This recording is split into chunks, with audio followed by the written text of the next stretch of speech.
Hello உறவுகளே, நான் இப்போ சத்து மாவுக்கு அரைக்க போகிறேன். ஸோ அதுக்கு என்னென்னலாம் திங்ஸ் நான் போட போகிறேன் அப்படின்றத பார்க்கலாம். ஃபஸ்ட்டு இது என்னது, கேழ்வரகு, கம்பு, சோளம், பொட்டுக்கடலை, இதுவும் சோளம் தான். இது சின்ன சோளம், பெரிய சோளம், பார்லி ரைஸு,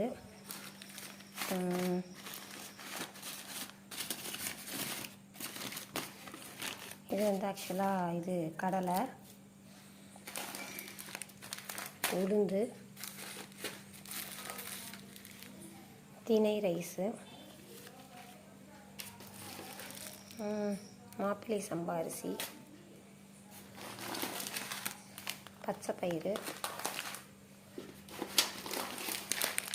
தட்டைப்பயிறு, ஸோ கோதுமை,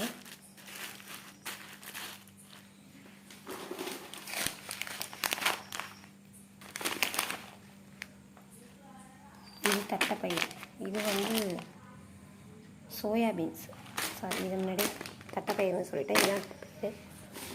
ஸோ எள்ளு, பாதாம் 100 கிராம், இது முந்திரி, சம்பா கோதுமை, அப்புறம் சிகப்பரிசி, ராஜ்மா, அப்புறம் இது ஜவ்வரிசி, சின்ன ஜவ்வரிசி, இது கருப்பு கொண்டக்கடலை. இதில் ஏலக்காய் மட்டும் சேர்க்கணும். ஏலக்காய் கடையில் அம்மா எடுத்துகிட்டு வரேன்னு சொல்லியிருக்காங்க. ஸோ இத்தனை வகையும் ஆட் பண்ணி இது எல்லாத்தையும் ஆக்சுவலாக இப்போ நான் வறுக்க போகிறேன் 1 by 1. ஸோ வறுத்துட்டு அதுக்கப்புறமா உங்களுக்கு காமிக்கிறேன்.